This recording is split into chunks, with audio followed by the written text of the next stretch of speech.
'Cause we'll be on a tether.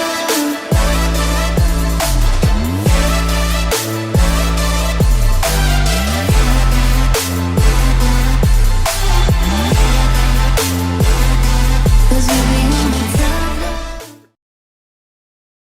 Halo, selamat pagi. Selamat siang sih sebenarnya.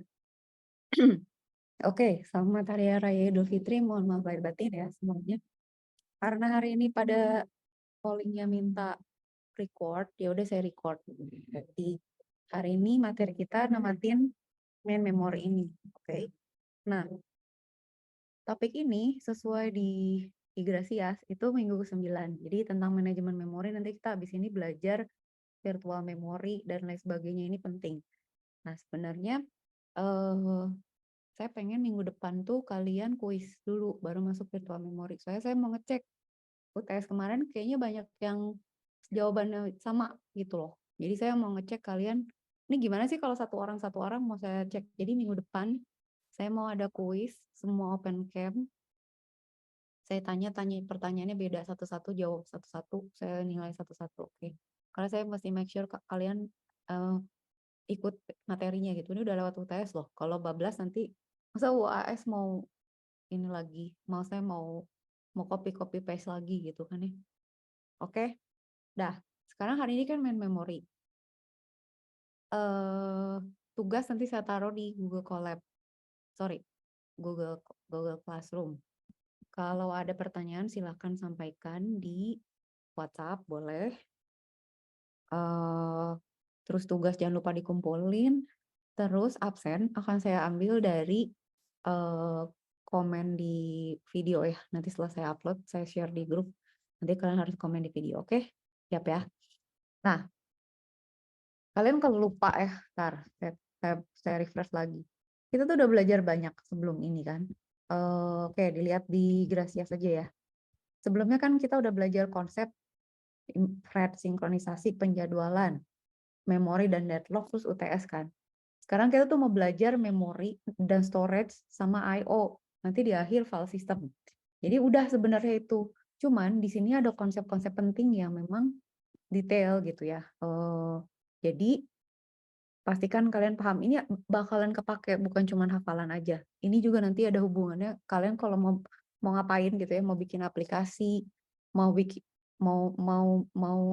optimal, misalnya kalian jadi admin network gitu ya, atau jadi analis sistem, atau jadi officer, security officer gitu ya.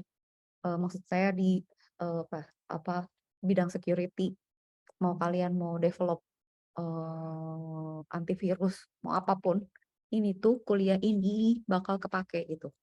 Jadi jangan dianggap gampang, oke? Ya emang gak gampang sih ya, maksudnya take it seriously tapi jangan stres gitu. Oke. Nah, main memory. Main memory itu sebenarnya problemnya adalah dengan apa namanya, manajemennya gitu ya, selalu kan. Nah, terkait manajemen itu selalu ada hubungannya dengan resource, terus jadwal, terus struktur, terus apa, arsitektur gitu. Jadi memang kalau didetailkan itu setiap OS itu pasti beda karena tergantung hardware-nya. Ada yang pakai Intel, ada yang pakai ARM, ada yang 32 bit, ada yang 64 bit, dan lain sebagainya. Tapi prinsipnya pada umumnya sama. Jadi saya ingin kalian semua ini itu paham, kok mau digeser sih? Oke. Paham bahwa, udah matiin aja kalau gitu. Ini tuh konsep yang kalian harus paham.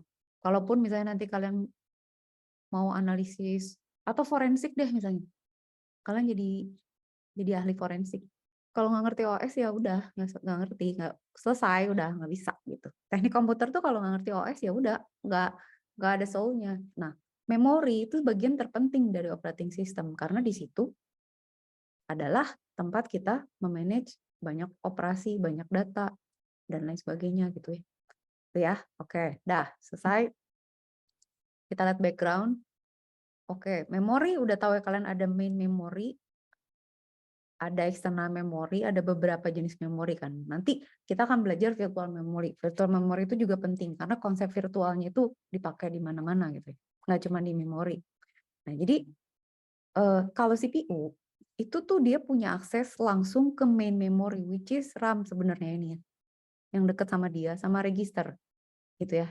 Ini tuh bisa diakses directly sama CPU. Jadi dekat sama dia karena secara fisikal ya emang deket gitu ya, jadi lebih cepat gitu.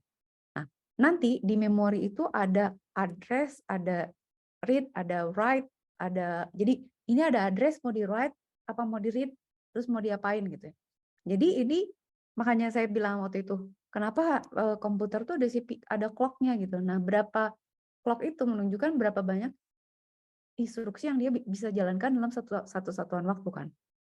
Nah, triknya supaya prosesor tuh bisa cepat, nggak cuman clock-nya aja kenceng, tapi arsitekturnya masih bagus dan memorinya juga masih ready gitu. Manajemennya masih bagus. Nah, memori itu bisa mengatasi banyak cycle sebenarnya, tapi kan itu harus di-manage. Yang harus ada di memori itu tuh apa aja gitu. Itulah sebabnya ada apa ya? Ada transisi data dari main memory ke register, ke misalnya ke hard disk gitu ya. Nah, itu kan kita harus yakin bahwa oke, ini yang lagi di-execute tuh memang benar data yang kita mau gitu. Dan nggak terjadi timpa-timpaan dan lain sebagainya gitu ya. Jadi yang mesti dipikirin itu adalah memori itu ada jenisnya macam-macam. Dan itu harus di-manage begitu. Oke. Nah, ada yang namanya protection.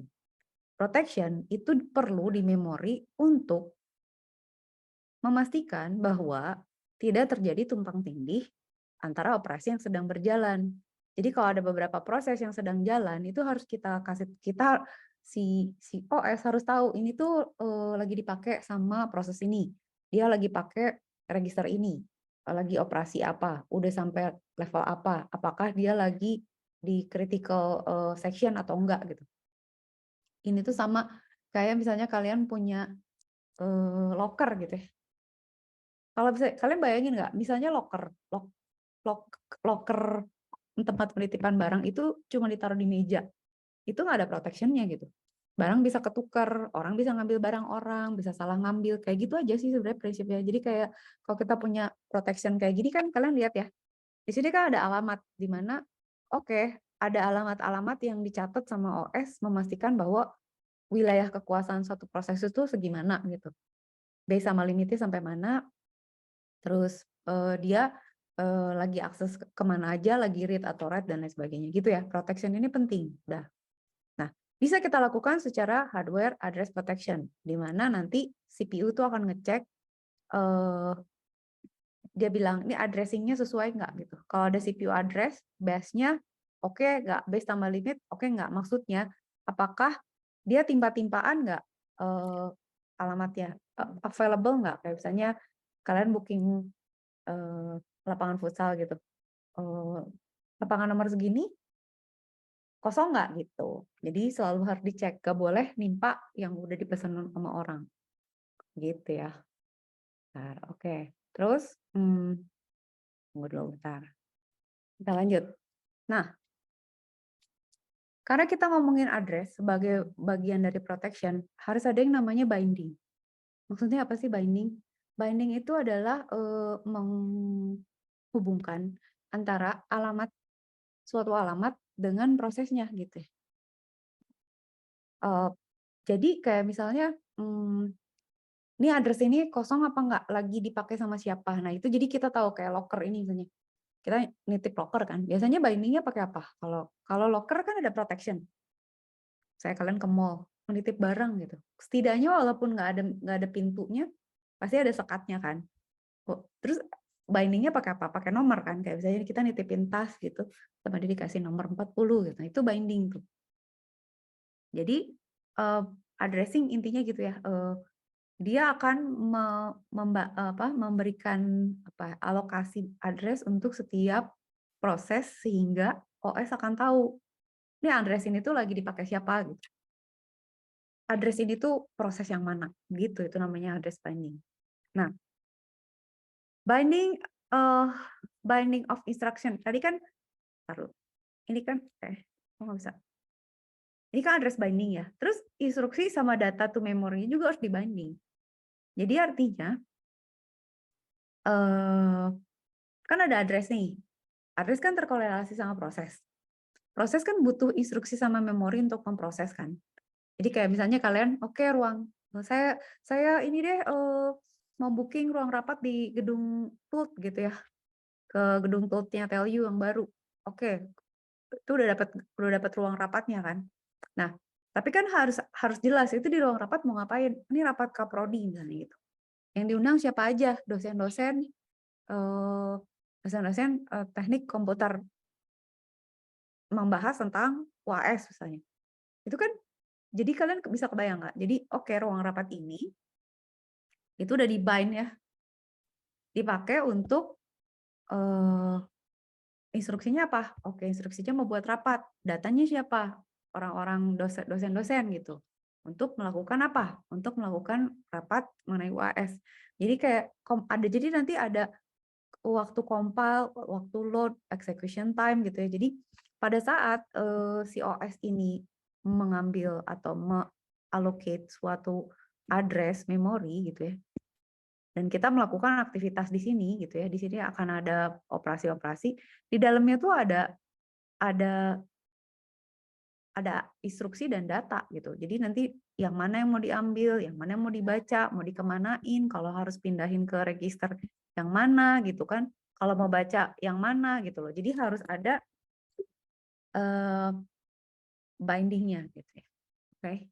Nah, jadi kalau kita lihat prosesnya dari suatu user program, oke, itu kan ada source program. Misalnya kalian bikin pakai C atau pakai C++, itu kan di-compile ya, atau pakai compiler atau assembler lah. Di-compile berapa lama? Sekian waktu compile-nya. Jadi objek modul kan. Objek modul dulu supaya kalau misalnya ada objek modul lain atau misalnya ada library lain atau ada fungsi lain gitu di file lain itu bisa di link. Nanti kan baru di load modulnya, digabungin sama sistem library, nah itu namanya load time. Baru nanti dimasukin ke dynamic linking gitu pada saat proses eksekusi gitu. Jadi kan ada proses dulu gitu, di-compile dulu sebagai objek, gabungin sama objek lain jadi di linker gitu ya. Udah gitu kita load sistem library yang terkait gitu, di load, selesai beres baru running. Nah, sambil running tuh ada proses-proses loading library juga secara dynamic gitu. Kalau misalnya tiba-tiba dia ada input output lah, misalnya pakai device tertentu lah, apa gitu ya. Nah, itu tuh dynamic linking namanya. Gitu. Oke, sekarang penting. Ada yang namanya logical sama physical address space. Hah, maksudnya gimana, Bu? Beda. Jadi ada yang secara physical, kayak gini deh. Kalau physical itu, misalnya kalian lihat ruangan kuliah, itu physical tuh. Nih ruangan kuliah ruangan ini tingkat 1 gitu ya. Itu physical tuh. Kalau logical itu misalnya gedung A 101 gitu. Jadi kalian tahu, oh gedung A tuh yang itu 101 berarti lantai 101 berarti apa namanya, ruang 1 gitu. Jadi biasanya ini digunakan untuk memory management aja supaya kita mudah merefer ke suatu alamat tertentu gitu. Nah, logical address itu dibuatnya sama CPU, disebutnya virtual address gitu. Sedangkan physical address adalah address yang dilihat oleh memori. Kenapa mesti beda? For the sake of management aja gitu sebenarnya. Nah, logical dan physical address itu sama aja untuk waktu compile dan waktu load, waktu address binding gitu ya. Logical atau virtual and physical address itu hanya berbeda di execution time, address binding, di skema execution time, address binding. Nanti ya kita lihat ya. Jadi mereka tuh di awalnya sama nih sampai sini. Jadi virtual sama physical itu di sini sama, waktu compile sama waktu load time ini sama, tapi berbeda di execution time. Kenapa? Nanti kita lihat gitu ya. Oke. Jadi logical address space itu sebenarnya logical address yang dibuat oleh suatu program. Sedangkan physical itulah dia juga dibikin oleh program sih ya, tapi setup itu lebih fisikal. Nanti kita lihat contoh deh ya, biar nggak bingung ya. Oke, sekarang kita lihat dulu. Memory management unit. Katakan gini, kita punya hardware device yang memang digunakan untuk mengconvert dari logical ke physical. Namanya memory management unit. Jadi dari CPU itu ada memory management unit, dia nyambung ke physical memory. Oke. Nah, ini itu sebenarnya kalau kita mau sederhanakan kayak analogi saya terhadap locker kalau misalnya kalian ngadain konser gitu ya atau bazar gitu. Misalnya kan logical address ya, misalnya kalian bilang secara logical barangnya dia tuh disimpan di locker nomor 101 gitu. Kita tahu misalnya lockernya ada 150 gitu. Ada 150 locker gitu misalnya atau ada berapa locker. Katakan logical address-nya dia ada di alamat 101. Nah, di physical address itu adalah letaknya dia secara fisikal gitu. Jadi kayak misalnya kalian bilang, tasnya Raisa ada di locker 101. Ya itu secara logical kita taunya nomornya 101. Tapi secara fisikal, berarti 101 itu ada di gedung A misalnya, lantai 1, ruang 1 gitu. Secara fisikal, kebayang nggak? Supaya apa digituin? Supaya mudah aja gitu. Jadi kalau CPU tinggal nyebut nomor, itu kan kayak, misalnya kalian juga kalau nyewa locker di Carrefour gitu kan juga cuma dikasih nomor kan, misalnya nomor 1 sampai berapa gitu. Pokoknya ada angka yang berbeda untuk setiap customer supaya nggak ketukar aja kan. Tapi kan nanti si mbaknya yang naruh misalnya, oke, gue taruh di sini deh yang masih kosong nih jadi nomor 9. Nanti kalau ada yang kosong di sini nih jadi nomor 11 gitu. Itu kan memudahkan aja gitu. Tapi kan physical address-nya sama logicalnya beda kan, kebayang nggak? Jadi itu aja sebenarnya. Kenapa Bu mesti dibedain? Ya untuk memudahkan referring aja. Ya. Nah, di operating system itu akan perlu ada proses atau device yang membantu convert itu gitu. Kayak misalnya gini, kalau misalnya logical penamaan ruang kuliah atau ruang kamar hotel gitu ya. Itu kan biasanya berurut ya, ada logiknya misalnya pokoknya ke depannya 1, lantai 1 gitu misalnya. Dah setelah itu ngikutin aja urutannya. Tapi kan kayak kalau misalnya nyimpen locker yang ada di ini di mana namanya? Di Carrefour atau di Borma gitu kan ya. Itu kan nggak ada algoritmanya. Orangnya aja asal naruh, tapi kan maksudnya harus ada orang yang tahu bahwa inget gitu tadi, oh nomor 77 ibu ini yang mana ya? Kalau banyak lokernya masa mau dia intip satu-satu? Tentunya dia akan inget tadi pasti ibu ini bawanya barangnya berat, pasti gua taruh di bawah. Berarti di bawah nih 77 gitu. Gitu. Jadi harus ada manajemen unitnya. Gitu ya. Oke, penting. Karena kalau sampai addressing-nya salah, datanya salah ya semua bubar gitu. Oke ya. Nah, contoh, misalnya kita bisa juga bilang namanya logical address deh kayak misalnya, oke, base register itu disebutnya relocation register gitu ya. Nah, the value of relocation register is added to every address generate by a user process at the time it is sent to memory. Jadi itu kayak starting point-nya di mana gitu. Jadi kayak misalnya, oke, mulainya dari 14.000 ya. Jadi kalau logical address-nya 346 itu dijumlahin. Jadi di memorinya tuh akan segitu.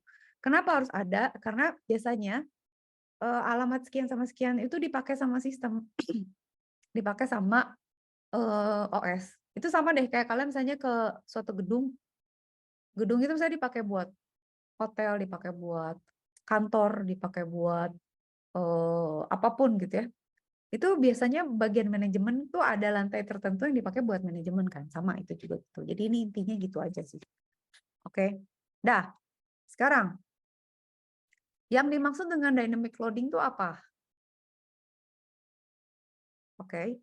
Nah, dynamic loading kalau saya sederhanakan adalah gini. Kan pada saat kalian tadi lihat nggak prosesnya? Ini kan pada saat kita punya program ya, kita coding nih, source program, di-compile kan? Ini di-compile dulu. Nanti kalau ada error-error apa-apa dibenerin dulu, misalnya sintaks error lah, apalah gitu ya, dibenerin dulu. Kalau dia kan dia jadi objek kan. Nanti kan objek ini digabung kayak kalau misalnya dia manggil fungsi lain atau manggil program lain atau baca file dari mana gitu di linkage tuh. Terus dia kalau misalnya ada sistem library misalnya input output atau apalah gitu ya. Misalnya di Python kita manggil fungsi plotting gitu buat matplotlib apa gitu ya. Itu kan di loading gini secara statik ya, maksudnya nggak dynamic. Tapi nggak semua bisa di-load pada saat proses ini, compile sama time. Ada yang di-load-nya pada saat execution time gitu. Kenapa? Karena nggak tentu cukup juga memorinya gitu. Bayang nggak kalian? Misalnya kayak kalian ngadain konser musik atau misalnya band. Itu kan nggak semua langsung ditaruh di panggung kan? Kalau misalnya gini, band ini kadang ngundang pemain cello, ngundang pemain harpa gitu kan. Mau ditaruh semua di panggung, semua di-load di sini, di-compile, terus di-load gitu kan ya, latihan, langsung ditaruh di panggung kan enggak. Berarti gantian. Oke, cello udah misalnya harpa gitu kan. Biola gitu kan, banyak gitu ya. Diatur aja gimana gitu. Apa namanya aransemennya mau gimana. Nah, ini juga gitu. Jadi ada dynamic loading di mana nggak semua harus ada di memori. Jadi ada rutin-rutin yang dipanggilnya tuh nanti aja kalau udah perlu. Kalau nggak usah bikin penuh gitu. Kayak misalnya apa ya, ada satu instrumen yang cuma dipakai di akhir gitu atau di depan aja ya nggak usah standby di panggung dong penuh ngabisin memori begitu. Oke. Nah, tadi kalau static linking itu kan tadi ya udah di static, udah di link gitu. Maksudnya oke nih satu band ini pemain drum satu, pemain gitar satu, maaf, vokalis satu, pemain pemain saksofon satu misalnya gitu.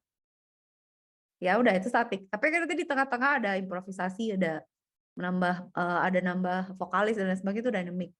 Jadi nanti tuh ada yang namanya small piece of code namanya stub. Stub ini tugasnya melokasi gitu ya, mencari lokasi memori resident untuk proses sementara pada saat semua ini sedang dijalankan gitu. Jadi dia akan menjalankan rutin-rutin atau proses-proses secara dynamic itu dibantu sama stub karena dia akan ngecek alamatnya, terus mana yang harus dijalankan gitu. Oke. Sip ya, gitu ya kira-kira gitu, sederhana aja. Nah, problemnya adalah dalam memori itu suka terjadi contiguous allocation. Kebayang nggak kalian misalnya gini? Ini tuh kompleks loh. Makanya kan kadang-kadang komputer harus di restart ya. Ini sederhana sih sebenarnya. Kenapa ya nge-hang atau apa? Kalian kebayang nggak? Itu tuh kalau misalnya kalian udah pakai ya memori yang ini, terus nanti di sini ada proses yang lain lagi gitu ya, di sini ada proses lain lagi.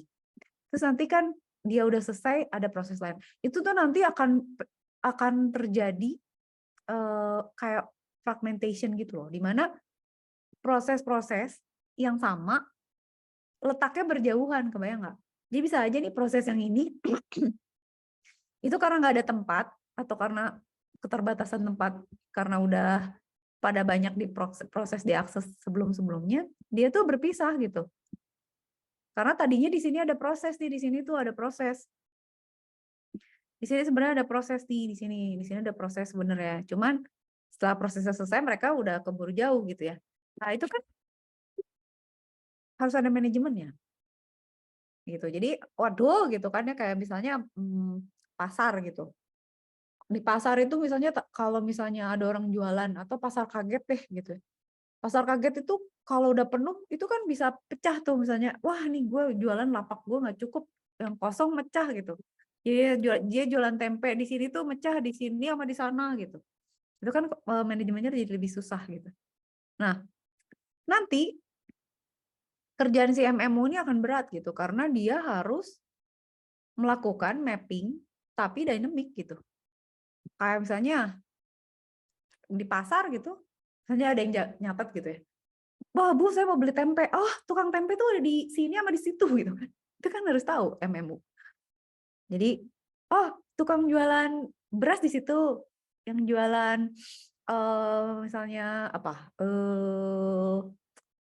apa namanya ya, sayur-sayur di situ gitu misalnya, yang jualan rempah-rempah di situ gitu. Tapi kalau pecah ya gitu lebih susah gitu. Jadi nanti harus ada base register, limit register yang disimpan oleh MMU gitu ya. Jadi dan ini dynamic loh gitu. Jadi kompleks banget nih manajemennya gitu. Nah, base register itu isinya adalah smallest physical address, di mana limit register itu berisi range-nya dari logical address-nya gitu. Jadi dia tuh mengoccupy berapa besar sih storage-nya gitu. Ya. Nah, kalau misalnya kita punya si MMU ini, itu pada saat CPU menanyakan logical address, itu dia akan cek limit registernya segimana. Kalau dia di bawah yang tersedia, oke diproses. Kalau enggak berarti dia bilang address-nya error gitu. Nah, baru direlokasi sehingga dia tahu alamat fisikalnya ada di mana. Gitu. Jadi pada saat CPU mau nyimpen atau mau ngakses itu pasti dicek dulu. Apakah tersedia tempat penyimpanannya dan apakah memang data itu sesuai gitu yang dia minta. Begitu. Gitu ya. Sip. Nah, sekarang kita lihat partisi ya. Ini kan tadi saya bilang kan, makanya nanti dia akan terjadi contiguous allocation ya. Kalau contiguous kan berurut, tapi kalau misalnya kacau itu kan kayak gini tuh, fragmented. Berarti kan ada multiple partition allocation tuh. Kebayang nggak? Jadi kayak ada proses 8 udah nggak ada, proses 5, proses 9 gitu kan ya. Di sini kan jadi ada yang kosong, ada yang nggak cukup, ada yang gitulah. Pokoknya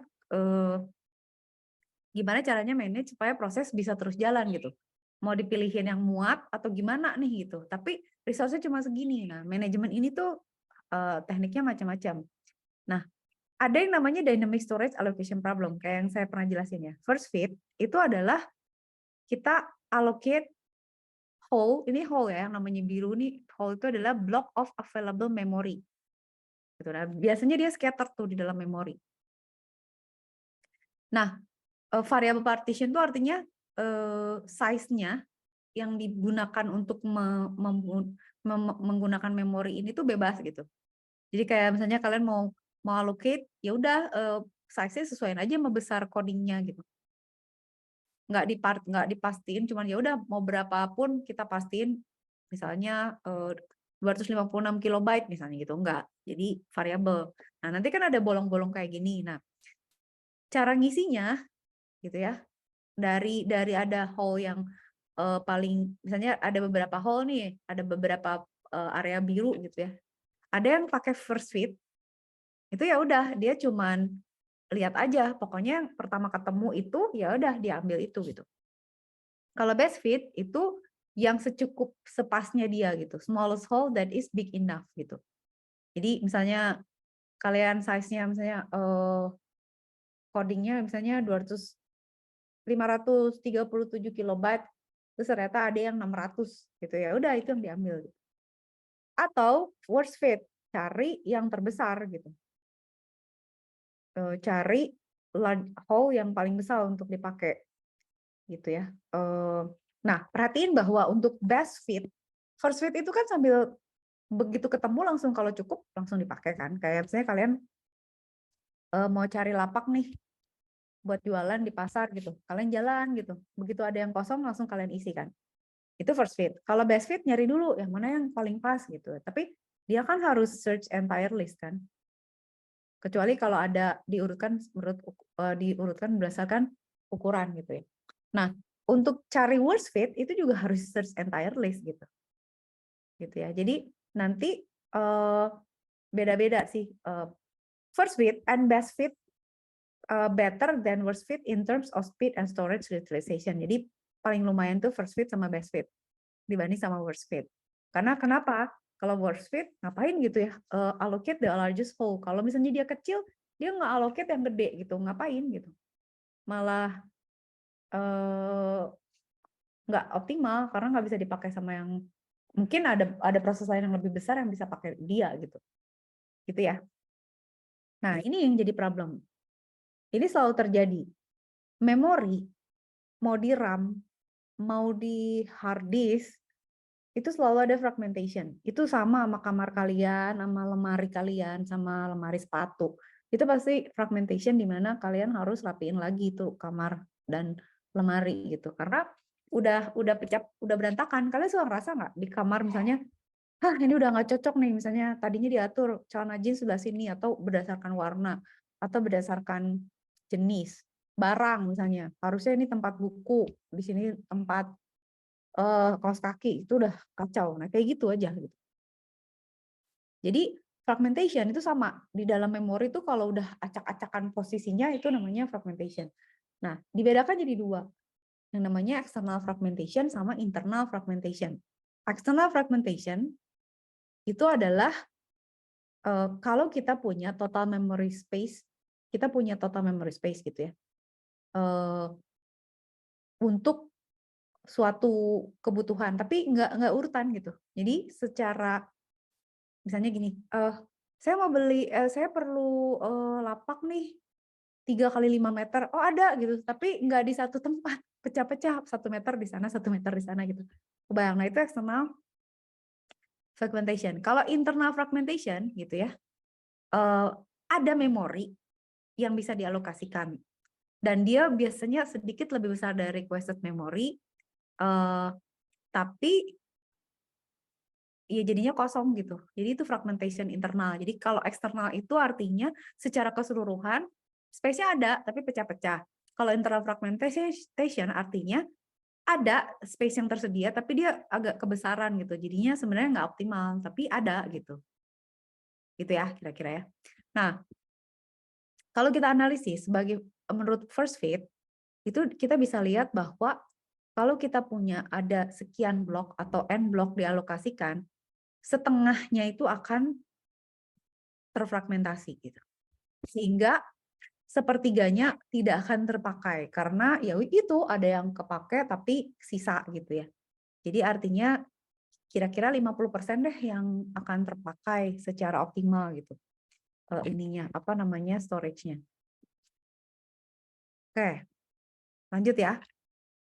Nah, bagaimana cara mengurangi fragmentation? Itu ada yang disebut namanya compaction. Compaction itu artinya kita bisa lakukan dengan memori kontennya itu diatur supaya apa namanya semua memori yang free itu ngumpul di satu blok yang besar, kebayang nggak? Jadi semua diatur-atur kayak gimana ya? Kayak misalnya kalian punya barang gitu, ditaruh di kantong plastik yang gede-gede gitu ya. Itu sama kalian dipindah-pindahin digabungin tuh biar ada kantong plastik besar yang kosong gitu. Bisa dipakai untuk barang yang lebih besar. Tapi compaction hanya bisa dilakukan kalau relocation-nya dynamic. Karena dia dilakukannya ini ya, only if relocation is dynamic dan hanya dilakukan pada waktu eksekusi. Tapi jadi ada masalah input output gitu karena wah ini mumet nih kalau harus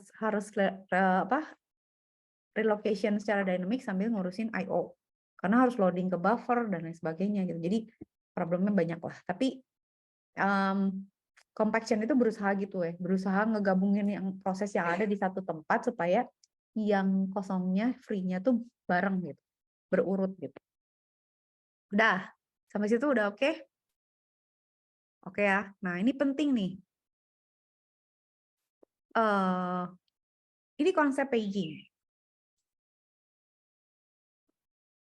Paging itu adalah gini, kita kan punya physical address ya, untuk suatu proses. Itu tuh bisa berurut, bisa enggak gitu. Jadi, kayak misalnya kalian naruh barang kalian di laci gitu, nggak cukup, kalian taruh di laci mana lagi aja yang kosong gitu. Tapi kan jadinya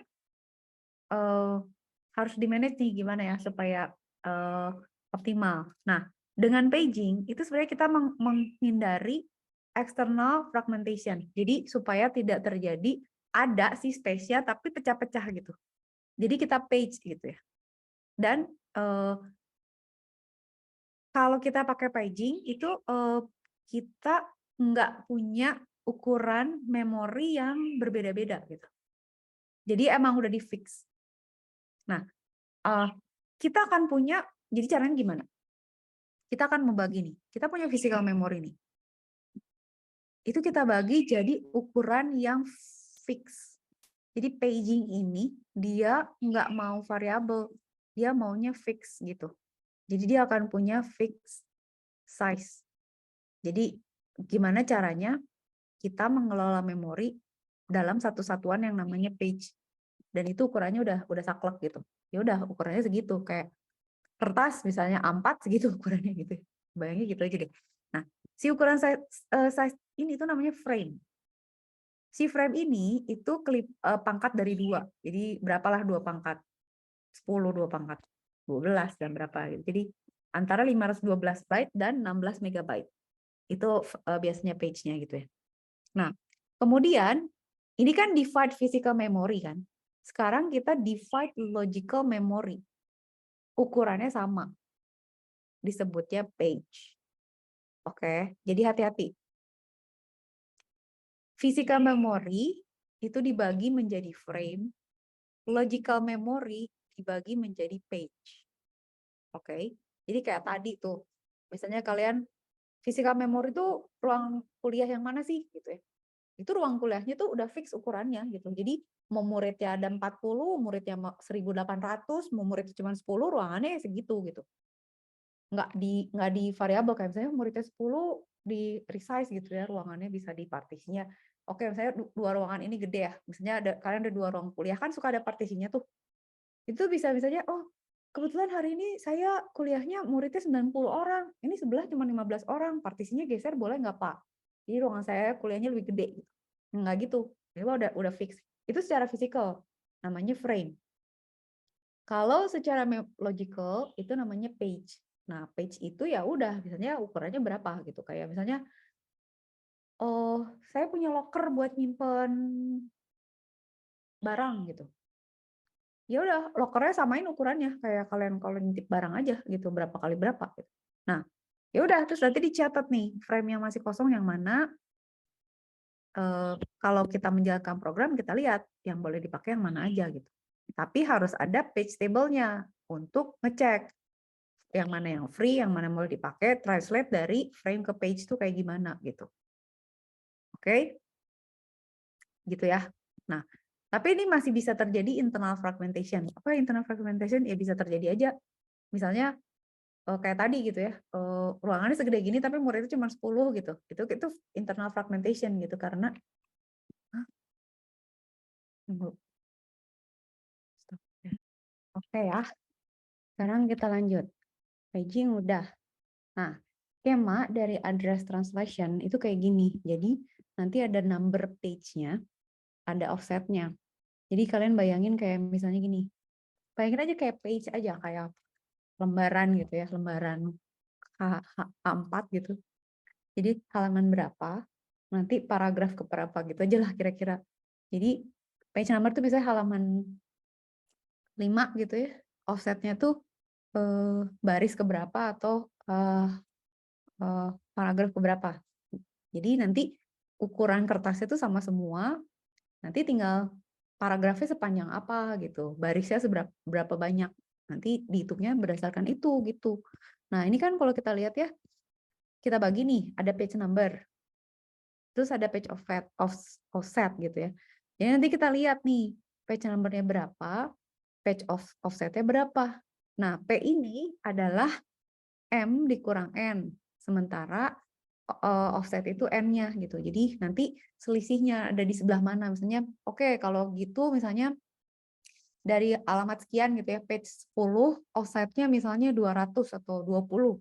Berarti ya udah itu 20 dari alamat pertamanya itu gitu. Nah, kalau kita punya alamat address space 2/5, page nomor pangkat 2/6, itu berarti M kurang N. Offsetnya itu N-nya. Artinya, kalau misalnya kalian punya addressing-nya, space-nya, misalkan saya pernah bilang kan ke kalian, misalnya kalian komputernya berapa bit sih gitu? 16 bit kah? 32 bit kah? Gitu kan? 64 bit kah? Gitu. Itu kan berarti nanti address space-nya sepanjang itu kan. Kalau katakan sekarang kalian pakai 64 bit, berarti addressing-nya sepanjang 64 bit. Jadi 64, M-nya itu 64 gitu ya. Nah, page size-nya mau berapa gitu. Misalnya page size-nya maunya 8 aja deh gitu. 2/8, ya udah berarti N-nya 8. Berarti offset-nya itu 8, page number-nya 64 dikurang 8. Itu berapa tuh? 56 gitu. Jadi ngitungnya seperti itu aja. Jadi kayak kalian ngitung apa namanya? Apa ya namanya? Ngitung alokasi memori dengan besar selisih yang sama gitu. Page-nya ukurannya sama, cuma nanti di offset-offsetnya mungkin beda karena sesuai kebutuhan gitu ya. Oke. Nah, secara hardware kita tuh bisa lakukan paging juga gitu. Nah, nanti kan tadi kalian lihat ya, CPU ini kan nanti ngelihat nih page berapa, offsetnya berapa gitu kan ya. Nanti kan dilihatnya begini kan. Ini page berapa gitu kan ya. Terus offsetnya di mana? Nanti dia akan dapat offsetnya berapa, terus physical address-nya berapa. Nanti ketemu frame-nya di mana gitu. Oke. Nah, perhatikan bahwa kalau kita ngomongin logical address, itu kan bebas ya. Maksudnya kita mau bilang, oke, page berapa, offset berapa. Nah, pada saat masuk ke physical address, itu kita ngomongnya udah bukan page lagi. Perhatikan dia jadinya frame gitu. Jadi dia masuknya frame berapa. Jadi page di logical address itu harus di-convert menjadi frame di physical address. Ingat ya, jangan lupa. Karena di logical itu kita ngomongnya page, di physical ngomongnya frame. Nah, itu yang harus diterjemahkan. Nah, kalau kita punya page table, itu kita lihat, CPU akan bilang kan, gue mau akses ini. Dia ada di page sekian, tolong cariin. Oke, gue udah dapat page-nya, frame-nya segini. Tapi dia di secara fisikal ada di sebelah mana nih? Berarti kita cari dulu. Oke, kalau dengan page sekian, offset sekian, dapatnya frame ini gitu. Nah, dari frame ini dilihat untuk offset sekian, itu dia ada di frame F gitu, yaitu alamat sekian sampai sekian. Begitu. Oke. Jadi sebenarnya di dalam logical address tuh ada alamat frame-nya, cuman secara fisikal harus kita tentukan. Nah, kalian harus lihat di sini juga yang penting adalah perhatikan bahwa pada saat kita mau convert dari page ke frame, itu kita butuh ini kan, nih page-nya berapa nih, gitu kan ya. Terus nanti offset-nya ini kan, nah offset-nya tuh dilihat di sini. Jadi nanti page segitu, itu frame berapa, nanti dilihat dari frame itu tuh offset-nya berapa. Begitu. Oke ya? Sip. Nanti ada contoh-contoh lebih jelas. Tapi prinsipnya gitu dulu ya, kebayang ya. Jadi page sama frame itu beda. Nah, sekarang kita lihat nih. Paging model of logical and physical memory. Kita punya logical memory. Secara logical kita punya 4 halaman nih, page 0 sampai page 3 gitu ya. Page table-nya kayak gini gitu. Saya gambar aja. Ntar ganti dulu warna apa dong? Tadi warna apa? Merah aja ya. Jadi secara logical memory kan. Terus kita punya page table nih.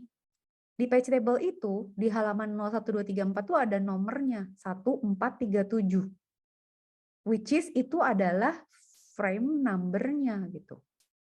Ini physical memorinya. Kebayang nggak? Jadi ini tuh mereka tuh dilihat di page table-nya. Jadi page 0 itu ada di frame 1. Page 1 ada di frame 4. Page 3 ada di frame, page 2 ada di frame 3. Page 3 ada di frame 7. Kebayang nggak? Sekarang kalian lebih jelas nggak? Kelihatan nggak? Iya kan? Jadi logical memory itu begitu. Frame itu kayak begitu physical memory. ada page table-nya. Jadi nanti setiap page itu ada lokasinya di dalam frame. Itu yang harus dihitung. Cara ngitungnya adalah ya dari kita mengetahui addressing-nya berapa bit, kemudian paging-nya berapa bit, lalu offset-nya berapa. Itu kayak misalnya, oke lah, gue ngomong misalnya, gue punya locker ke 150. Misalnya, atau kalau kalian bilang misalnya, rumah gue alamat Jalan Permata nomor 5.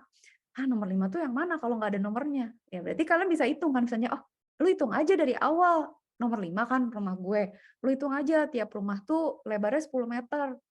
Jadi gue tuh hitung tetangga gue 10, 20, 30, 40. Nah, 50 ke 60 tuh rumah gue gitu. Kebayang nggak? Jadi nanti dia tahu gitu, oh offsetnya segitu. Jadi offsetnya tuh adalah berapa langkah dari paling ujung gitu.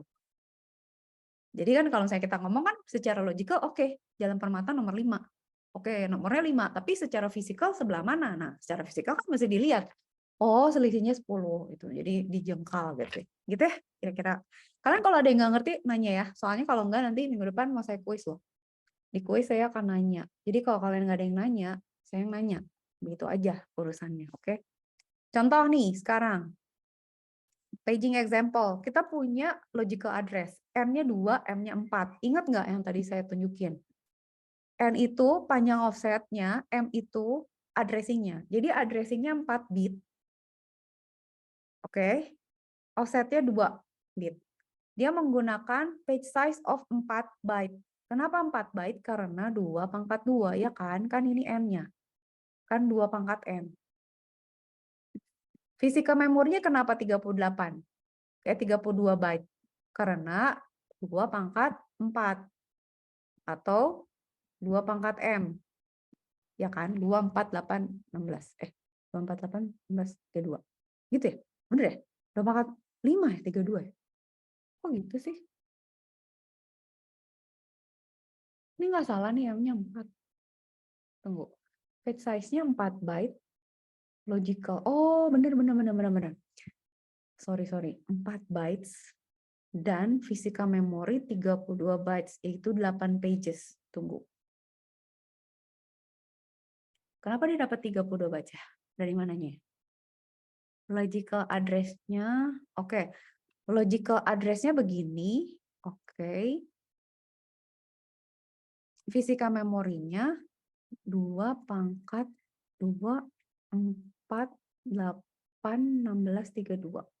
8 pages. Kenapa 8 pages ya? Oh, karena 32 bagi 4 ya. Oh, oke. Oke. Gini. Saya ngejelasinnya salah nih. Oke, gini, saya ngejelasinnya gini. Oke ya, ini tatarnya di clear dulu. Balik lagi dulu. Sip. Begini.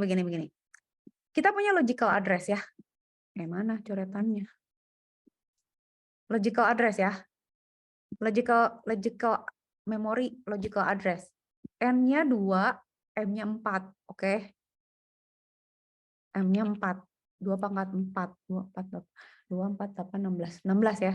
2 pangkat M itu sama dengan 2 pangkat 4 sama dengan 16. Kalian lihat bahwa di sini ada logical memorinya 16 kan. 0 sampai 15 kan. Ya, oke. Jadi 2 pangkat segitu gitu ya. Oke ya. Ini berarti kan berapa bit? 4 bit kan, karena dari 0, 0, 0, 0 sampai, taruh, saya gimana caranya? Ya, sampai 1111 kan? 0000 itu dari 0, 11 itu 15 kan? Jadi dari A sampai P. Ini logical memory, udah kebayang? Udah ya, kebayang ya? Berarti di logical memory, kita tuh sebenarnya punya 4 page. Ingat, di sini tuh adalah page. Di sini tuh adalah frame ya. Biar nggak bingung saya tulis dulu ya. Oke. Nih kayaknya salah deh dia. Oke. Kita punya berapa page? Tadi 4 ya. 4 page, oke. Kita punya 4 page kayak gini. Terus kita punya page table kan, di mana ya udah, ini karena cuma punya 4 page, berarti kan ini page 0, page 1, page 2, page 3 kan. Nah, berarti kan si page 0 itu ada di sektor lagi, di frame 5. Oke. Page 0 ada di frame 5. Oke, ada di sini berarti. Ya udah, pelan dulu. Sampai sini udah ngerti logical memory. Sekarang kita lihat physical memory. Physical memory itu kita dikasih 32 byte. 32 byte of the same size, which is 4 bytes. Berarti ada 8 page. Kita punya 0, 1, 2, 3, 4, 5, 6, 7. Bu, dari mana 32 byte ya? Ya gitu aja, pokoknya given aja deh gitu. Physical memorinya ada segitu. Jadi logical memorinya N-nya 2, M-nya 4. Logical physical memorinya 32 byte. Kalau karena kita ukuran page size-nya ini, berarti kan 32 byte dibagi 4 jadi 8 page. Udah ya, clear ya, dapat ya? Nah, terus kan kita dikasih ini kan, dikasih page table. Dia bilang bahwa page 0 itu ada di frame 5. Berarti kan di sini, benar nggak? Lihat nggak? ABCD ada di 5 kan? Benar nggak? Oke, kalau page 1 ada di mana? Ada di 6. Berarti di sini. Benar nggak? Oke kan? Oke, sekarang di page 2 ada di mana? Ada di 1. Page 2 ada di 1. Ini kan? Page 3 ada di 2. Ini kan? Gampang nggak lihatnya? Gitu ya. Nah, sebenarnya ini tuh kan ini tuh sebenarnya udah dibagi-bagi. Jadi kalau kalian lihat sebenarnya yang tadi tuh ya, misalnya kita kan mau dapat misalnya page itu adalah M dikurang N kan. Sedangkan offset itu offset apa? D. D itu adalah N kan. Nah, ini yang harus kalian ingat gitu. Jadi page-nya berapa, offsetnya berapa. Nah, itu rumusnya cuma ini. Nah, sekarang kalian lihat bahwa kan dia udah bilang nih, oke, gue punya physical memory 8 page. Kalian bikin 8 page nih. Terus kalian lihat bahwa ukuran setiap page-nya adalah 8 byte, 4 byte. Ya udah kalian bikin aja dari 0 sampai 3, 4 sampai 7, 8 sampai 11, 12 sampai 15 dan seterusnya sampai ke bawah. Oke. Jadi setiap page-nya itu panjangnya sama. Jadi kalau kayak kalian ngejajarin A4 ya ukurannya segitu. Kayak misalnya rumah nih, perumahan lebarnya 10 meter, 10 meter semua gitu. Jadi rumah lo nomor berapa? Nomor 5. Ya udah lo lihat nih gitu. 1 gitu ya di sini ya. 1 di sini 2 gitu. 3 rumah lo yang mana? Oh, rumah lo yang ini. Iya, rumah gue di sini di frame 4 gitu. Which is masih kosong. Kebayang? Ngerti? Udah kebayang kan ya? Jangan bingung karena nanti di ujian kalau kalian disuruh ngitung nih ya, kalian given logical address ini carilah di mana dia berada di physical memory. Gitu. Nah, kalian paham konsep ini aja dulu karena sebenarnya ini ada alasannya kenapa begini gitu. Ya saya bilang itu logical memory itu secara logik aja untuk memudahkan manajemennya gitu. Nah, example-nya kayak gini. Harus ngerti ya. Nanti Alstopway saya tanya kalau dan harus open cam ya. Kalau kalian browsing atau Bing nanya-nanya awas. Soalnya saya ngerasa kalian UTS nih kayaknya banyak melakukan kerjasama gitu ya. Jadi saya pengen lihat nih per orang gimana.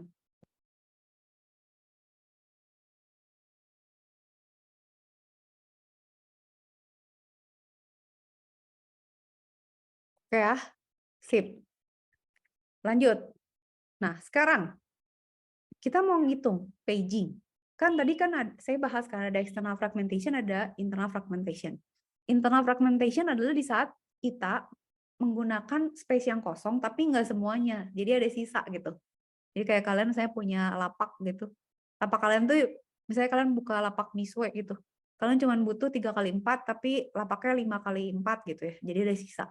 Nah, katakan misalnya kita punya ini page ya. Page-nya size-nya 2 kilobyte ya berarti ya.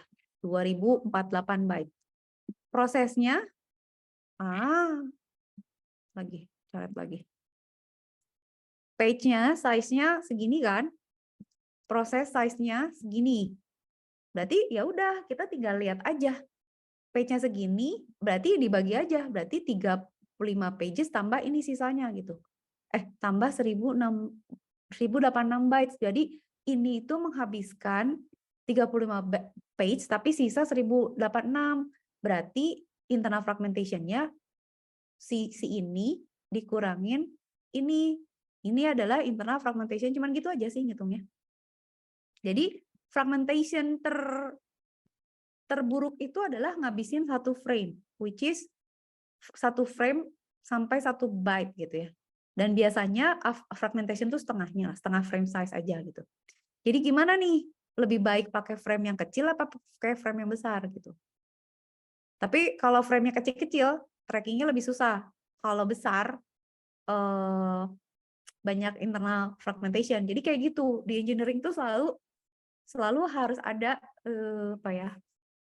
trade off gitu. Jadi kalian mikirnya, kalau secara optimal, misalnya kalian mau bikin lapak buat bazar di sekolah, menurut kalian bagusnya ukuran berapa gitu? Mendingan dibesarin atau mendingan kecil-kecil? Kalau kecil resikonya ya bagus sih, maksudnya nggak akan ada space yang kebuang, tapi managingnya lebih susah gitu. Kalau besar-besar resiko ada kerugian gitu ya, atau fragmentation gitu aja sih sebenarnya. Gampang ya ngitungin dia, cuma bisa kan, maksudnya nggak bingung kan? Ya tinggal selisihnya aja dia rugi berapa gitu. Gitu ya. Nah, sekarang kita lihat free frames itu kan juga harus dilihat ya. Katakan misalnya itu di manage karena nanti dipakai lagi oleh proses. Katakan ini sebelum allocation kita punya proses baru.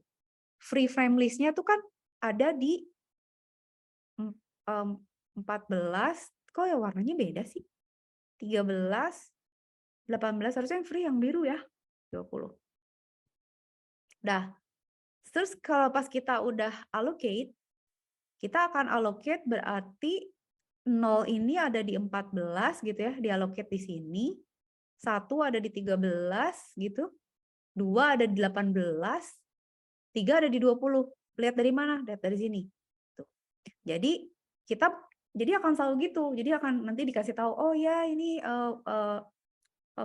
space yang masih kosong ada di sebelah sini aja. Kalau mau sewa sebelah sini gitu ya. Kayak kalau kita nyewain lapangan futsal atau apa. Cuman gini aja. Nah, free frames itu dicatat gitu. Supaya nanti bisa digunakan untuk alokasi berikutnya. Nah, kita cek dulu. Taruh. Ini kalau kalian nanti nggak ngerti, saya akan jelasin lagi ya. Tapi saya akan coba go through sampai ini tamat ya. Tapi nanti di pertemuan berikutnya saya akan coba jelasin lagi supaya kalian paham. Gitu ya. Oke. Nah, page table yang tadi kita buat nih ya, yang page table ini, itu implementasinya ada macam-macam. Kita bisa gunakan page table base register atau kita pakai page table length register. Jadi nanti dia akan, kalau page table base register, dia akan nunjuk ke tabel page table. Tapi kalau page table length register, itu dia akan lihat ukuran page table-nya gitu. Gitu ya. Nah, untuk melakukan skema ini, kita akan butuh dua akses memori. Satu untuk page table, satu untuk data instruksi. Maksudnya apa? Jadi pada saat kita mau melakukan instruksi, itu kita cek dulu instruksinya mana, datanya mana, sama mana gitu. Gue boleh pakai memori yang mana. Jadi harus lihat page table itu kayak misalnya, oke, tim mana yang mau bertanding berapa orang, kita cek. Oke, lapangan mana yang masih kosong gitu. Nah, kita sebenarnya bisa juga pakai fast lookup hardware cache gitu ya. Ada yang namanya translation look aside buffers atau associative memory. Nah, ini tuh konsep yang penting juga, nanti kita belajar. Jadi gimana ya caranya biar nggak usah look up 2 kali gitu. Nanti kita sederhanakan lagi prosesnya, tapi kebayangkan kira-kira gitu ya issues-nya gitu. Nah, yang disebut dengan translation look aside buffer adalah dia menyimpan address identifier untuk alamat address-nya gitu di setiap entry-nya dia. Jadi dia akan menyimpan entry di mana dia akan menyimpan alamat-alamat yang lagi dipakai gitu. Nah, biasanya TLB ini kecil tuh, cuman kecil tanda kutip ya, 64 sampai 1024 entry. Kenapa kecil? Supaya lebih cepat gitu. Jadi intinya dia tuh nyimpen address yang lagi dipakai dan nanti yang lagi dipakai tuh sama dia catat ya. Begitu nggak dipakai, dia loading yang baru gitu dengan cepatnya gitu. Jadi artinya dia akan flash setiap konteks switch beres, dia flash, dia isi yang baru. Jadi dia akan identify setiap proses, dia catat alamatnya apa gitu, dan dia nanti ada algoritmanya sendiri kapan dia mengganti address yang kira-kira udah nggak diproses lagi, misalnya konteksnya udah lewat lah atau apa gitu ya. Tapi ini adalah look aside buffer di mana dia menyimpan, daripada ngelihat page table tadi, dia akan instead melihat yang lagi aktif tuh sebenarnya addressnya mana aja gitu, dan kapan harus diganti dengan proses yang baru begitu. Oke. Nah, sekarang kita lihat. Di hardware itu ada yang namanya associative memory atau parallel search. Seperti yang tadi saya udah jelasin, makanya saya tadi tanya, udah ngerti kan page sama frame? Karena ini bakal dibahasnya gini lagi gitu ya sama. Kalau kita pakai associative memory, lihatlah di address translation itu kita akan selalu punya apa? Page sama frame kan? Nah, di sini kalau kita pakai associative memory, P itu associative register, nanti dia akan dapat frame number-nya gitu. Jadi intinya tuh sebenarnya cuma mau membandingkan aja page ini tuh di frame berapa gitu aja. Ini secara logical di sini, logic physicalnya di mana gitu. Kayak misalnya kalian kalau dikasih nomor sekian, nomor parkir nih, kalian tahu nggak itu ada di lantai berapa, slot berapa gitu kan? Makanya kan kalian kalau parkir di mall pusing kan, misalnya "Hah, ada A B C D F G, ada A B B C C gitu kan. Itu kan sebenarnya indexing ya. Maksudnya manajemen memori juga di mana bisa jadi logical memorinya, logical address-nya itu bisa memberikan gambaran dengan mudah physical memorinya ada yang di mana gitu. Atau ada yang sama sekali have no idea gitu kayak, "Yaudah kamu parkir di di part parkir nomor 100." Nah, kalian kan nggak tahu 100 itu lantai berapa. Tapi kalau misalnya kamu parkir di tempat parkir 3 A12 misalnya gitu. Oh, berarti di lantai 3 blok A nomor 12 misalnya gitu. Kayak gitu aja sih sebenarnya. Cuman cara refernya itu yang akan eh, kita bahas gitu. Gimana caranya supaya dia mudah. Lalu ya, ini saya klik. Kok saya gak bisa klik ini sih? Kita udah record kan? Oke. Sip. Oke ya. Oke. Dah. Kita buka sekarang. Paging hardware with TLB. Tadi ingat TLB itu apa? Nah, TLB itu sebenarnya itu kayak cache memory. Ya, jadi sekarang instead of proses yang tadi kita udah lihat, kita punya CPU, kan kita punya logical address nih, ya kan? Ingat nggak? Logical address tuh page berapa, terus offsetnya berapa. Di sini kan ada page, nah si TLB ini akan nyimpen tabel konversi lah atau tabel di mana kita bisa lihat kalau page number sekian tuh frame-nya sekian. Oke. Ini kan tadi sampai sini ya. Ada logical address, ada P sama D, ada page number sama frame number. Nah, itu tuh dicatat sama TLB. Jadi dia udah punya catatan nih. Kalau page number sekian, frame numbernya gimana. Nah, nanti dia cek. Kalau misalnya dia ada di TLB, nih ya, kalau TLB hit, berarti dapat dong frame-nya, dapat dong physical address-nya, beres gitu kan ya. Tapi kalau nggak ada di TLB, berarti dia baru ngitung gitu. Kebayang nggak? Jadi ini tuh prinsipnya sama cache memory yang waktu saya pernah ajarin. Jadi cache memory itu nyimpan sekumpulan address atau barang atau apapun yang sering diakses gitu. Nanti kalau misalnya udah nggak diakses, nanti maksudnya ada policy atau ada algoritmanya di mana nanti diganti sama address baru. Entah misalnya dia udah terlalu lama di situ atau udah out of context atau apapun. Tapi yang paling sering dipakai dan lagi hit gitu ya, lagi dipakai, lagi panas, lagi diproses tuh adanya di TLB ini. Jadi cari dulu di TLB. Soalnya possibility ketemunya gede nih gitu. Jadi lebih cepat. Itu sama dengan kayak kalian punya simpen keranjang gitu, isinya barang-barang yang kalian sering cari gitu, kayak charger lah, apa misalnya tisu lah gitu ya. Itu kalian taruh di situ tuh gitu. Nanti kalau itu penuh, mungkin yang gue jarang pakai misalnya apa, barang ini keluarin aja lah gitu, ganti sama barang lain, kayak tas aja gitu ya, yang accessible. Nah, pada saat dia hit, dapat langsung. Kalau nggak hit, ya udah, berarti kita udah nyoba kan. At least nggak harus selalu nyoba 2 kali. Kebayang nggak kalau misalnya nih nggak ada, misalnya. Ya, misalnya katakan ini nggak ada nih, si TLB ini nggak ada. Makanya jadi harus ngecek 2 kali terus kan. Ingat nggak tadi? Jadi dia harus cek dulu page-nya, lihat dulu frame-nya, oke baru ke sini gitu. Setiap kali gitu terus gitu.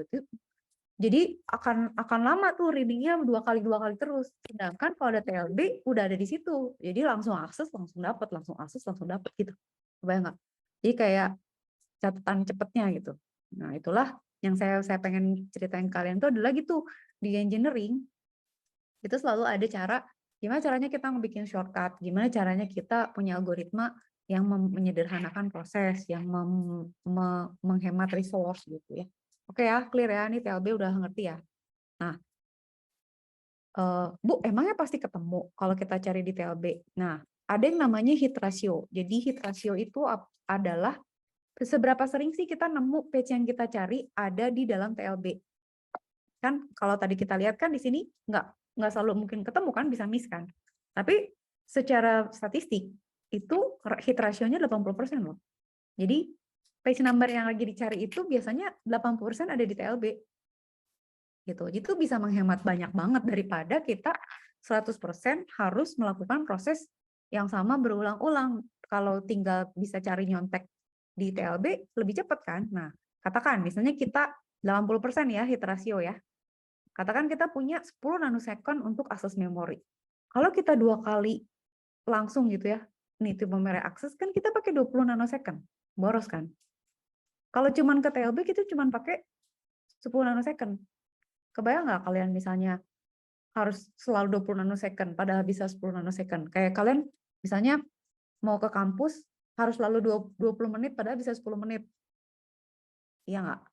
Nah, ada yang namanya effective access time, itu di mana kalau kita pakai TLB, itu berarti kita bisa kaliin kan. Jadi katakan misalnya 80% kali 10 nanosecond, dan sisanya itu dikalikan 20 nanosecond. Jadi sisanya yang 20% yang harus 2 kali baca memori itu dikaliin 20. Jadi cuma 12 nanosecond gitu.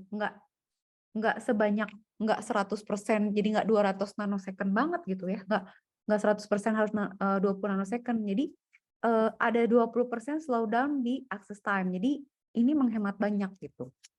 Nah, katakan misalnya realistic hit ratio-nya 99%. Berarti nanti nanosecond-nya lebih kecil lagi di 10,1 nanosecond gitu. Jadi cuman ada satu slowdown di access time gitu. Jadi ini tuh kalau di sini slowdown-nya cuma 20%, kalau di sini cuma 1%. Kan tergantung persentasenya. Tapi 80% tuh udah bagus banget. Di mana 80%-nya kita nggak usah spending 20 nanosecond untuk proses. 20%-nya oke lah gitu ya. Kita ngabisin nih. Saya katakan 100 dari 100 proses 80%-nya itu cuma 10 nanosecond. 20-nya baru 20 nanosecond, nggak apa-apa. Daripada semuanya 20 nanosecond, berapa tuh? 20 nanosecond dikali 120.000 nanosecond. 20 mikrosecond berarti. Itu kalau di engineering dihitung jadi lama gitu. Makanya kalian lihat kan suka ada OS yang lemot, OS yang ngehang. Nah, itu ini dari kecil-kecil itu dihitung gitu. Efisiensinya itu dihitung dari banyak trik atau optimasi yang dilakukan oleh OS untuk mempercepat proses pelaksanaan instruksi dan manajemen resource-nya begitu. Nah, terus ngomongin memory protection tadi kan. Memory protection itu memastikan bahwa memori ini tuh lagi dipakai gitu. Jadi ada bit yang ngasih tahu, oke, memori ini tuh nggak bisa lo pakai ya, dia lagi occupied gitu. Jadi nanti ada yang namanya bit valid invalid. Jadi kalau dia valid berarti dia tuh lagi diproses gitu ya. Kalau invalid itu not in the process. Jadi antara 0 sama 1 gitu. Nah, kita bisa pakai memory protection itu pakai nambahin bit. Jadi ngasih tahu bahwa oke, memori ini invalid atau valid dengan 01-nya, atau kita menggunakan page table, length register atau PTLR gitu. Nah, kalau misalnya ketentuan memory protection ini dilanggar, itu bisa terjadi masalah gitu, kayak misalnya dia ngehang atau ngedeadlock atau gimana gitu ya, atau prosesnya ya jadi nggak benar gitu, nyangkut atau nggak bisa lanjut ke proses berikutnya dan seterusnya gitu. Nah, kalau kita mau pakai valid atau invalid, itu kita bisa tambahin di sini. Jadi ada 1 bit lagi. Kalau tadi kalian kan udah tahu ya, udah familiar sama ini kan. Ini kan page number-nya mau ada berapa gitu ya. Ini page. Ini berarti apa? Logical kan? Ini logical ya. Ini logical addressing pakai page gitu ya. Ini adalah apa? Hah? Ini apa? Physical. Ini physical addressing ya. Berarti pakai apa? Pakai frame. Gitu ya. Oke. Nah, dari page ke frame ini kan pakai tabel dilihat. Nah, dari situ bisa kita lihat mana-mana aja yang valid sama invalid. Kalau kalian lihat ya, misalnya frame number 2 itu valid karena lagi dipakai sama page 0 gitu ya. Terus udah gitu frame number 3 itu valid karena lagi dipakai sama page 1. Gitu dan seterusnya. Ini valid gitu semuanya. Sampai di paling bawah ini 6 sama 7 tuh invalid. Maksudnya dia nggak lagi terlibat dalam suatu proses gitu. Jadi kalau misalnya mau ada proses lain yang mau dijalankan atau misalnya kita nyari misalnya ke alamat yang invalid, ini mah nggak termasuk proses gitu ya, kita tahu gitu. Jadi kita tahu status si frame itu lagi gimana. Ya kayak ini kan frame number 0 itu invalid ya. Ini kan karena nggak ada apa-apa, 0 invalid dah. Tuh. Jadi gitu ya. Dah, sekarang ngomongin shared page sekarang.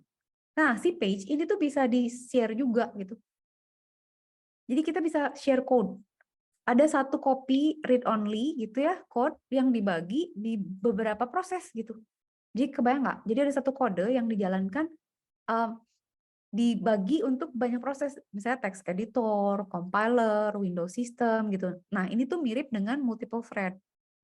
Nah, ini tuh berguna untuk komunikasi antar proses kalau kita menggunakan read write pages gitu. Jadi nanti deh ada kasus di mana kita bisa sharing page sebenarnya. Jadi apa yang ada di page itu bisa diakses oleh beberapa proses gitu.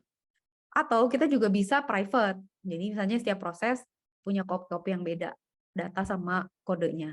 Nah, semua ya baik shared atau private itu ada kelebihan dan kekurangannya. Makanya kita mesti ngerti gitu. Kapan mau pakai private, kapan mau pakai shared. Kalau shared itu nggak banyak habisin memori, tapi operasionalnya jadi berat gitu ya karena harus ngecek. Tapi kalau private itu lebih mudah ngaturnya, tapi storage-nya jadi lebih besar gitu aja sih. Nah, the pages of private code and data can appear anywhere in the logical address space. Nah, jadi pokoknya dia punya separate copy deh gitu di logical address space-nya gitu. Contoh kayak gini. Misalnya ada proses P1 nih, sama ada proses P3. Mereka pakai library kan. Nah, mereka punya masing-masing kan page table sendiri-sendiri, di mana itu akan merefer kepada physical memory kan. Nah, si proses P2 itu juga ada lagi tuh. Jadi ini ada proses P1, ada proses P2, ada proses P3. Page table-nya beda lagi gitu. Oke. Nah, ini kan punya library sendiri-sendiri dengan ini ya, page table form-nya gitu ya. Tapi kalian perhatikan bahwa ini, lihat deh, bahwa page table P1 sama ya, 3461. Page table 3 juga 3461. Page 2 juga 3461. Dan kalian lihat bahwa library yang ada ini itu dibagi sama beberapa proses. Itu sama dengan kayak kalian misalnya di MasterChef itu make kulkas yang sama gitu kan ya. Terus dapur yang sama, terus misalnya rak piring yang sama gitu ya.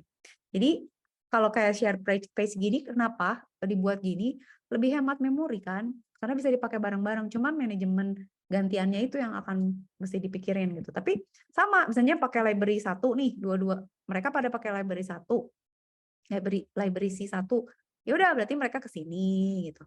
Kalau perlu library C2 berarti mereka ke sini, bareng-bareng aja dipakai bareng gitu. Oke. Nah, struktur dari page table itu macam-macam. Yang jadi susah tuh page table kayak gini, itu bisa jadi besar. Makanya harus dibuat strukturnya. Gitu ya. Katakan misalnya kita punya address space logical 32 bit. Tapi kan kita sekarang udah 64 bit kan ya? Ya nggak? Ingat nggak? Oke, kita tuh sekarang udah nggak 32 bit kan? Katakan 64 deh gitu ya. Kita sekarang pakai 64. Ukuran page-nya misalnya 4 kilobyte, yaitu 2/12. Ini 2/64 gitu ya. Nah, page table would have 1 million entries. Itu karena 2/32 dibagi 2/12. Kalau ini berarti 2/64 dibagi 2/12. Tapi kita anggaplah pakai yang 32 aja dulu ya, gitu ya. Nah, kalau setiap entry-nya adalah 4 byte, berarti setiap proses 4 megabyte of physical address itu akan ngabisin each process 4 megabyte of physical address space for page table alone gitu. Jadi ukuran page table-nya juga harus kita lihat gitu. Soalnya kalau misalnya dia punya 1 million entries gitu ya, setiap entry-nya 4 bytes gitu, itu berarti page table-nya doang udah 4 megabyte, kebayang nggak? Sedangkan page size-nya aja 4 kilobyte. Nah, untuk page table-nya aja udah 4 mega. Jadi kalian kebayang nggak sih? Kayak kalian punya buku, ada daftar isinya. Nah, si daftar isinya tuh aja lebih besar dari bukunya gitu. Kebayang nggak? Gede kali gitu. Kan, gitu kan ya? Itu kan alokasinya akan pusing. Nah, caranya gimana nih supaya page table-nya nggak growing bigger, bigger, and bigger gitu. Nah, kita bisa bikin page table-nya dikecilin lagi jadi smaller units. Jadi nanti ada paging hierarchical atau di hash atau di invert gitu. Oke ya, jadi page table ada structure-nya. Oke. Nah, kayak gini. Jadi misalnya kita punya nih logical address itu punya multiple page table. Jadi kayak misalnya kalian punya buku telepon. Misalnya buku telepon nih. Se-Indonesia mau setebal apa cuy? Kan nggak bisa. Jadi dibagi-bagi kayak misalnya oke, lu mau di area mana dibagi-bagi, misalnya Sumatera, Jawa Barat, Jawa Timur gitu ya, dan seterusnya gitu. Baru nanti didetailin lagi gitu. Ini juga sama. Jadi ada outer page, nanti page of page table, baru dari situ ke memori. Jadi nggak langsung gede gitu. Jadi indeksinya dulu kayak misalnya kamu mau cari nomor telepon di mana, misalnya di Sumatera mana, Sumatera Barat. Oke, kalian berarti harus punya buku telepon yang satu lagi, ambil sana. Jadi ya udah gitu, orang nggak se-Indonesia disatuin ke satu buku telepon karena itu nggak mungkin, terlalu gede gitu. Jadi lebih refer aja lu perlu yang mana. Nah, ambillah dari situ, baru dari situ kalian cari yang dibutuhin yang mana. Misalnya, oke, gue mau cari nomor telepon seseorang di Jakarta. Ya udah lu cari Jawa Barat berarti. Udah, dari Barat berarti Jakarta. Cari situ di mana tuh alamatnya gitu. Di situ ada detail page table-nya ada gitu. Bayang ya. Jadi ini hierarchical.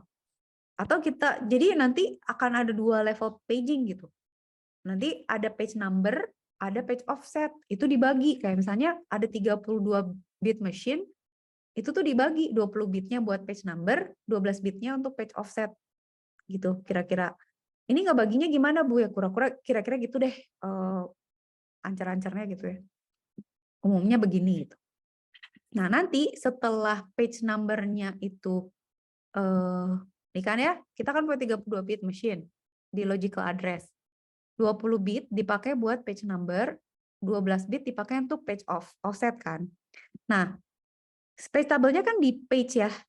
Nah, kalau page table itu dibagi jadi 10 bit page number, 10 bit page offset. Jadi kayak gini logical address-nya. Jadi page number itu dibagi 10-10. Jadi ini tuh gini. Kebayang nggak? Jadi page number-nya itu dipecah lagi. Page offset-nya tetap 12, tapi page number-nya dibagi jadi P1 sampai 2.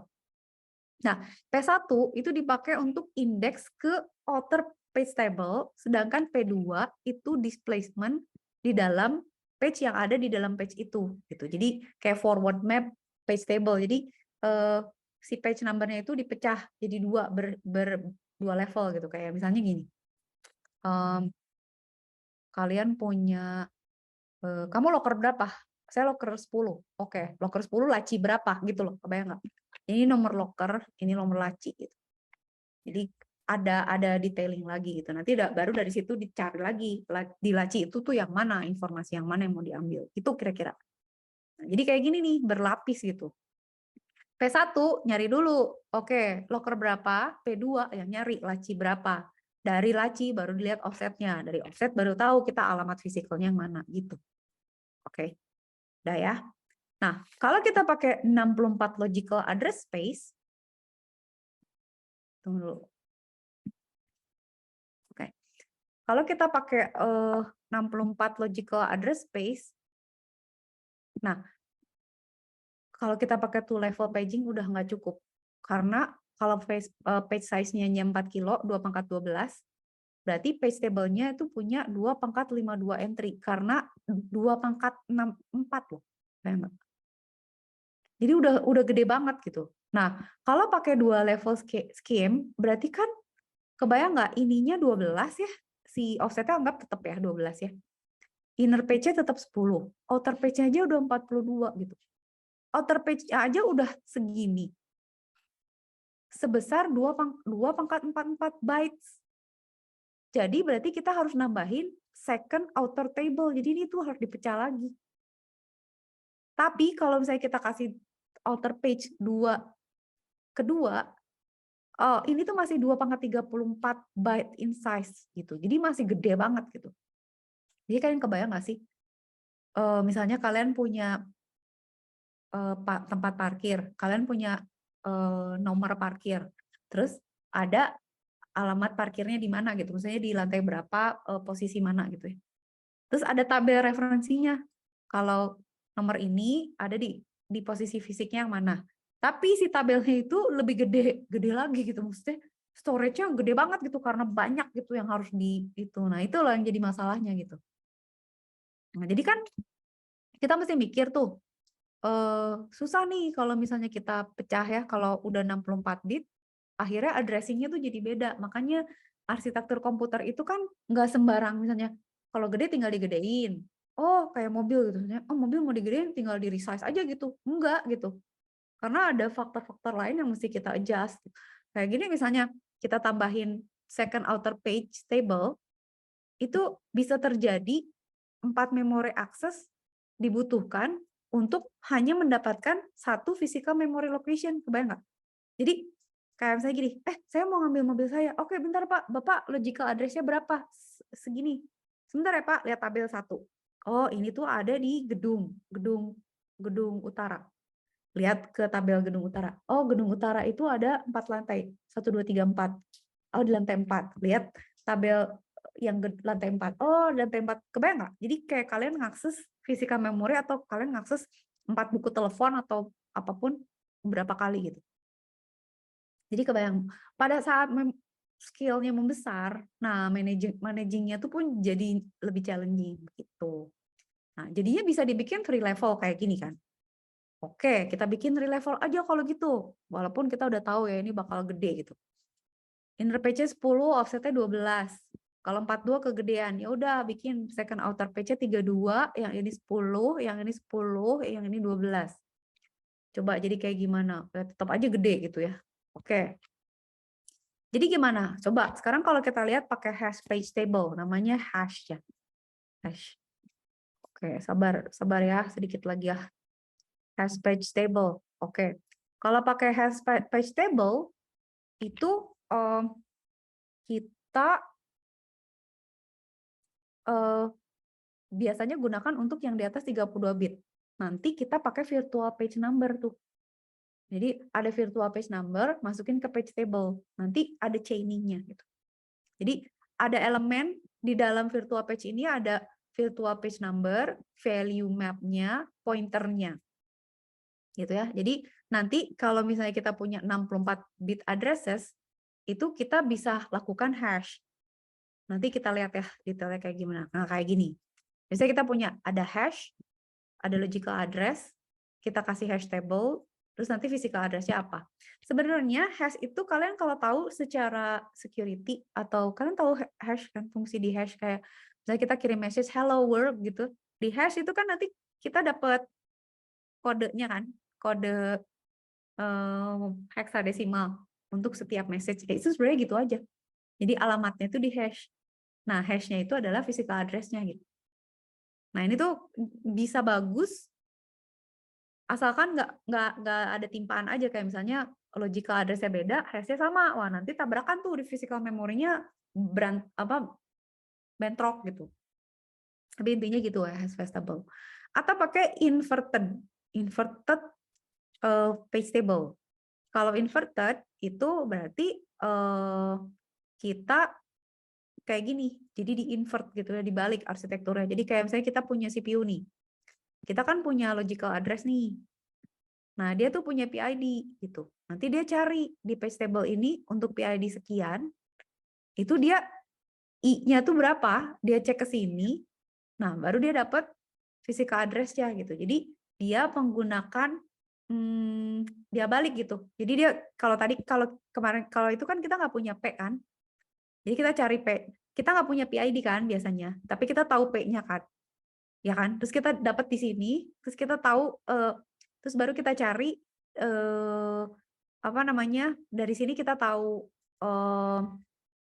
offsetnya gitu ya, atau frame numbernya. Terus baru dapat offsetnya, terus kita dapat physical memory kan. Kalau ini enggak gitu, kita udah punya PID-nya di awal. Jadi yang dicari itu bukan pakai offset lagi atau pakai page number lagi, tapi cari aja PID-nya berapa, page-nya page berapa, baru cari physical memorinya gitu. Ini nggak saya detailin dulu ya. Kita go through dulu, nanti saya akan jelasin lagi di depan. Gitu, oke? Dah. Nah, untuk ini Oracle nanti aja dibahasnya. Nah, swapping itu proses nggak tahu deh, kalian masih ngalamin nggak sekarang? Kalau saya zaman dulu pakai Windows bahula, itu swapping tuh ya Allah lama banget, ya Allah. Itu tuh terjadi pada saat ada proses yang sangat besar, terus dia harus mindahin banyak barang dulu ke tempat lain supaya ada space untuk menjalankan proses yang ada sekarang.